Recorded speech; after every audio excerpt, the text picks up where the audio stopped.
ગર્ભવતી બની છે રોહિણી. સમય જવા લાગ્યો અને કહેવાય છે કે એમને ત્યાં સંસ્કાર થયા અને દીકરાની પ્રાપ્તિ થઈ છે. સુંદર દીકરો આવે છે. પુત્ર થયો છે, જાતકર્મ થયા, સંસ્કાર થયા. નામ દીકરાનું પડ્યું ઉતથ્ય. એનું નામ પડે ઉતથ્ય. નામ પ્રમાણે આપણા ગુણ આવે. સારા નામ તો સારા ગુણ. હવે કહેવાય છે કે આ ઉતથ્ય 8મા વર્ષે જનોઈ આપી વેદ ભણવા માટે મોકલે છે, પણ એને કોઈ શબ્દ આવતા જ નથી, શબ્દ મુખમાં થતું જ નથી. હવે ધીરે ધીરે ધીરે સમય જવા લાગ્યો. કહેવાય છે કઈ વસ્તુ એ શીખતો જ નથી. કહેવાય પિતા એને પણ બહુ દુઃખ થયું, કારણ કે સંતાનો દુઃખી થાય તો પહેલી ચિંતા મા બાપને થાય છે કે ભાઈ મારા દીકરાને કંઈ થવું ને. આપણે બધું કોના સારું કરીએ? સંતાનો માટે જ કરતા હોઈએ છીએ ને.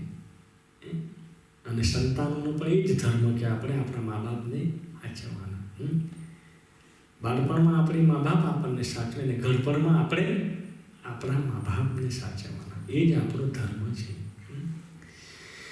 તો કહેવાય છે આવી રીતે ધીરે ધીરે ધીરે બહુ દુઃખ થયું. 12 વર્ષનો થયો, સંધ્યાવદન આદિ કર્મ કરતો નથી. લોકવાયમાં એની બધી જગતમાં એની વાત ફેલાવા લાગી કે આ બ્રાહ્મણ થઈને કોઈ કર્મ કરતો નથી. ઉતથ્ય સાવ મૂર્ખ છે.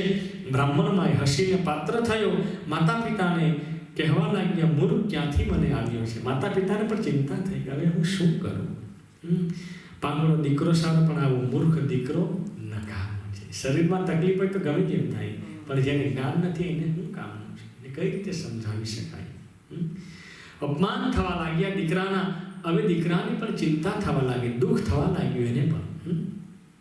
કારણ કે બધેથી જ્યારે માણસને અપમાન મળે ત્યારે માણસ હારી જાય, થાકી જાય કે હવે મારે શું કરવું? આના કરતાં જતું રહેવું સારું છે, એવી આપણને થતી હોય છે. પણ જવાની કંઈ જરૂર નથી. ભગવાને જીવન આપેલું. આ મનુષ્ય જેવો કોઈ શરીર નથી આપણું. કેટલા આપણે યોનિમાંથી ફરી ફરીને આમાં આવેલા છે. તો આમાં બધું આપણે આપણી બુદ્ધિ પ્રમાણે સારું વસ્તુ કરીને જીવનને પૂરું કરવાનું છે.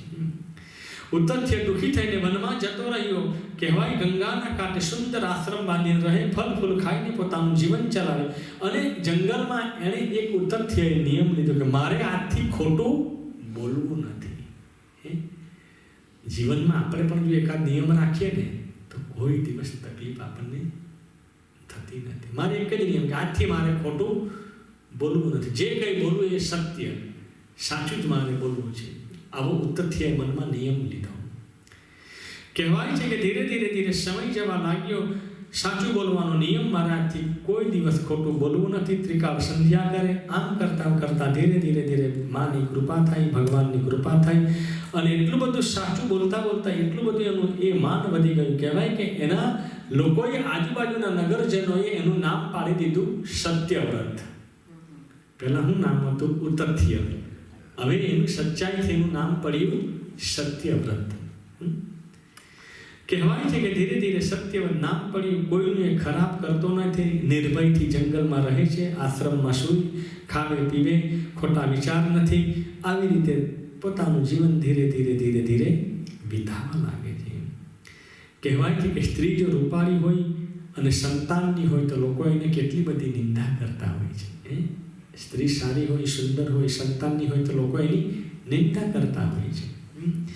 ઝાડને આપણે જોઈએ, ઝાડ એકદમ સુંદર હોય પણ જો ફળ નહીં આપતું હોય તો એનો કોઈ અર્થ નથી. ગાય પુષ્ટ હોય પણ જો દૂધ નહીં આપે તો એ ગાયને શું અર્થ? આવા બધા દ્રષ્ટાંત બતાવે છે. તો હું બ્રાહ્મણના પેટે જન્મેલો છે અને મારામાં આવું મૂર્ખપણું છે, તેનો અર્થ શું છે? આવું એને વિચાર આવે. મારો બધો પ્રારબ્ધનો ખેલ છે. કહેવાય છે કે ધીરે ધીરે પ્રારબ્ધ જે કરે એના પર કોને આપણે દોષ આપી શકીએ છીએ? મારા પૂર્વજન્મનું કોઈ ફળ હશે. આપણે કહીએ તેમ ગઈકાલે પણ મેં કીધું દરવીમાં કે ભાઈ ઘણા માણસો વિચાર કરે છે કે આ કોઈ દિવસ મંદિરે જતો નથી ને એ માણસ બહુ સુખી. આપણને એવું થાય ને, મનમાં ઘણાને એવું થતું હોય કે પેલો તો કોઈ દિવસ આનો મંદિરે આવે નહીં, ખાઈ પીને મજા કરે, કોઈ ભગવાનનું નામ નહીં લે ને કેટલો સુખી. ને આપણે તો રોજ મંદિરે જઈએ તો આપણને કેમ દુઃખ? પણ એ એના ગયા જન્મનું પુણ્ય છે. ગયા જન્મનું ફળ સારું, એનું પુણ્ય સારું, તો એ માણસ આજે સુખી છે. આપણું કંઈક બાકી હશે હજી, પણ જેવું એનું પુણ્ય પૂરું થશે એટલે પાછો એને ખાડામાં પડવાનું છે. એટલે આપણે ગયા જન્મનું અત્યારે પુણ્યને ભેગું કરવાનું. આપણે તો ભગવાનનો ઉપકાર માનવાનો કે ગયા જન્મમાં સારા કરેલા તો આપણે હરિના માર્ગે છે. તો અત્યારે આ સારા કર્મ કરતા હજી આપણે ભગવાનની નજીક જઈએ. એ ભગવાનની આપણે કૃપા છે આપણા પર. અને કૃપા એનું નામ સુખ. બીજું કોઈ સુખ છે જ નથી. ભગવાનની કૃપા એ સુખ, અને સુખનું બીજું નામ પુણ્ય. જ્યાં આપણે સારું કરીએ, જ્યાં આપણને આનંદ મળે એ આપણું પુણ્ય. જ્યાં આપણને દુઃખ થાય, ખરાબ વિચાર આવે, એ ગમે નહીં, એનું નામ પાપ. એ એની વ્યાખ્યા પાપ અને પુણ્યની. બીજું કયું છે સુખ અને દુઃખ? અહીંયા જ છે બધું જે કંઈ હોય તે. એટલે આનંદથી, ખુશીથી, હેપીથી જીવનને આપણે જીવવાનું છે. અને સેવા ભગવાનને બહુ ગમે. નિસ્વાર્થ સેવામાં કોઈ સ્વાર્થ નથી. આપણે બધાની સેવા કરવાની. સેવાથી આપણને ભગવાનને બહુ ગમતી હોય છે. કોઈનું સારું કરીએ, કેટલું કામ આપણે લોકોના આશીર્વાદ, બ્લેસિંગ આપણને બહુ મળે છે. મળે ને?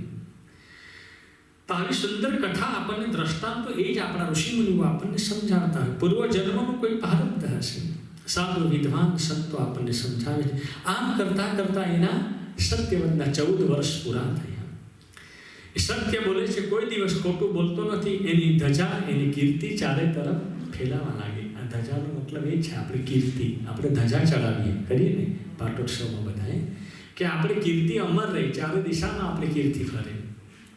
એ ધજાનું પ્રતીક છે. તો કહેવાય છે કે એની કીર્તિ ચારે દિશામાં ફરવા લાગી. અને કહેવાય છે કે સમય જવા લાગ્યો અને એકવાર એક શિકારી હાથમાં ધનુષ્માન લઈને શિકાર કરવા નીકળે છે. અને એ સમયે હાથમાં રાખેલું ધનુષ્માન શિકાર કરતા કરતા એ મુરગલાને મારે છે શિકારી. અને કહેવાય છે કે મુગલું તરફતું ફરતું ત્યાં કહેવાય છે કે એ આશ્રમની અંદર આવી ચડે છે. મુનિના આશ્રમમાં એ મૃગલું આવી ચડે છે. હવે એ સમયે એવું બને છે કે એ સુવરને જોઈને દયાથી કંપાતા પેલા બ્રાહ્મણે મોઢામાંથી એમનો શબ્દ નીકળી ગયો. એમ એ શબ્દ બ્રાહ્મણના મોઢામાંથી નીકળી ગયો. આપણે કોઈને જોઈએ કે ઓમ એમ તરત બોલી જાય ને, કોઈને દુઃખ જોઈએ, કોઈ પડી ઓમ એમ તરત બોલીએ ને. તો આ બ્રાહ્મણે બોલાઈ ગયું પેલું સુવરને જોઈને. દુઃખી પરિસ્થિતિમાં હતું, એને તીર વાગેલું હતું, એ ઋષિના આશ્રમમાં આવી ગયું. તો એમ શબ્દ એનાથી બોલાઈ ગયા. એમ શબ્દ એ સરસ્વતીનું બીજ સ્વરૂપ છે, માનું બીજ સ્વરૂપ છે. ઓમ એમ રીમ ક્લીમ ચામુંડાય વિજય નમઃ મહા મંત્ર છે માનું. હવે સરસ્વતીને બીજ મંત્ર નીકળી ગયું અને એમ બોલવા લાગ્યો. કહેવાય છે કે સુવરને આશ્રમમાં આવીને સંતાઈ ગયું ઝાડની પાછળ. અને આ બાજુ શિકારી સુવરને શોધવા માટે આવે છે. મુનિને પ્રણામ કરી પૂછવા લાગ્યો કે મારું સુવર ક્યાં છે? હું જાણું કે મને ખબર છે કે સત્ય વ્રતવાળું મારું સત્યનું વચન છે. સત્ય વ્રતવાળા એ માણસે હંમેશા સાચું જ બોલવાનું. પેલો શિકારી કહે છે કે મારું જીવન આ શિકાર પર મારું જીવન ચાલે છે, તમે મને બતાવો મારું ક્યાં છે મૃગલું. ત્યારે આ બ્રાહ્મણ કહે છે કે જો હું સાચું આમ કહીશ તો પણ મને પાપ લાગશે, આમ કહીશ તો પણ મને પાપ લાગશે. પણ કહેવાય છે કે કોઈની હિંસા થતી હોય તો ત્યારે આપણે જૂઠું બોલવામાં દોષ નથી. કોઈ માણસ મારતો હોય તો થોડું આપણે સાચું બોલી દઈએ. એને બચાવવાનો આપણો ધર્મ છે, આપણી ફરજ છે. તો એને કંઈ વચન આપ્યું નથી. કેવલ એમ શબ્દ માનો મંત્ર એને બોલી દીધો. એમ એટલે ખોટું પણ નહીં કહેવાય અને સાચું પણ નહીં કહેવાય. હવે કહેવાય છે કે ત્યાંથી આ શિકારી નીકળી ગયો. ધર્મ સંકટ હતું એની માથે, પણ માની ભગવતીની એના પર કૃપા હતી. અને પછી તો માએ એને અદ્ભુત શક્તિ આપી છે. એમ બીજ મંત્ર એણે કર્યું એટલે માએ અદ્ભુત એની શક્તિ આપી છે. દેવી બીજના ઉચ્ચાર મંત્રથી બ્રાહ્મણને બધી જ વિદ્યામાં સ્ફૂર્તિ મળવા લાગી અને બધે કીર્તિ પસરાવા લાગી. કારણ કે સત્યની એક આભા હોય છે, સત્યની એ હોય છે. સત્ય એટલે સત્ય હોય છે. જો બુદ્ધિ જુએ તો બુદ્ધિ બોલતી નથી. આપણે જોઈએ ને માણસની બુદ્ધિ જુએ પણ બુદ્ધિ બોલતી નથી, જોઈ નથી શકતી. બુદ્ધિ બોલે છે, જોતી નથી, પણ કામ માટે આવેલા છે. પારધી વખતે તું શા માટે મને પૂછે છે? એટલે શિકારી ચાલ્યો ગયો, બ્રાહ્મણ બૃહસ્પતિ કવિ થયો. જગતમાં સત્યવ્રતની કીર્તિ વધવા લાગી. સત્યવ્રત નામના બ્રાહ્મણ તરીકે એને પ્રસિદ્ધ મળી. વિવિધપૂર્વક એને સરસ્વતીનો એમનો જપ કર્યો અને કહેવાય છે કે પૃથ્વી પ્રસિદ્ધ પંડિત એ બ્રાહ્મણ થયું છે. પછી તો કહેવાય છે કે માનવપૂર્વક પિતા કુટુંબીઓ અને એને માન સાથે પોતાના ઘરે લાવે છે. વિચાર કરો, ઉત્તરથી અને માની કૃપાથી એનું નામ પણ સત્યવ્રત મળ્યું અને ભગવતીએ કેટલી કૃપા કરી. મંત્ર જપ સ્તુતિ કરવાથી એના બધા જ મનોરથ માએ પૂરા કર્યા છે.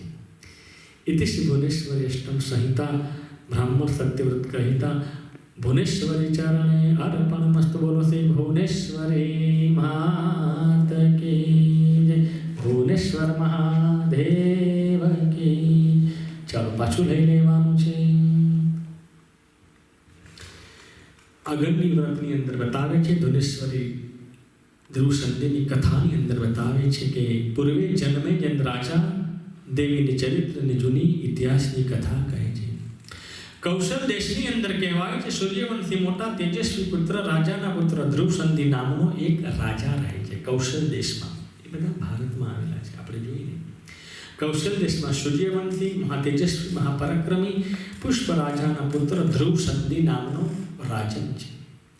ધર્માત્મા, સત્યવાદી, વર્ણાશ્રમ, ધર્મની પ્રીતિવાળો, પવિત્ર આચરણવાળો અને બધી જ વસ્તુથી રાજા ભરેલો છે. અને એ નગરીનું નામ છે અયોધ્યા. ક્યાંનો રાજા છે? ધ્રુવ સંધિ અયોધ્યામાં રહે. અને અયોધ્યા એ ભગવાન રામની નગરી છે. મથુરા એ ભગવાન કૃષ્ણની નગરી છે. સુંદર ધ્રુવ સંધિ રાજા ત્યાં રાજ કરે છે અયોધ્યા નગરીમાં. રાજ્યાભિષેક, બ્રાહ્મણ, ક્ષત્રિય, વૈરાગ્ય બધા જ વર્ણના ત્યાં માણસો રહે છે. બધી પ્રજા સુખી છે. રાજા સુખી હોય તો પ્રજા હંમેશા સુખી હોય છે. આપણા ઘરનું એક વડીલ પવિત્ર હોય તો આખું ઘર આપણું સુંદર હોય, કોઈ તકલીફ નથી. આપણું મૂળ બગડે તો બધું જ બગડે, આખું ઝાડ બગડે એમ કહેવાય. એટલે વડીલ સારું આખું ઘરને મોભામાં રાખી મૂકે છે. એક એનો મોભો હોય છે, એક આધાર હોય છે આપણા વડીલનો. માતા પિતા આપણું સત્ર છે. કંઈ નહીં કરીને ખાલી ખાટલા પર હોતેલા હોય, પલંગ પર બેઠેલા હોય તો પણ આપણને આશા છે, આપણો આધાર કે ભાઈ મારા મા છે, મારી બાપ છે, મારા પિતા છે.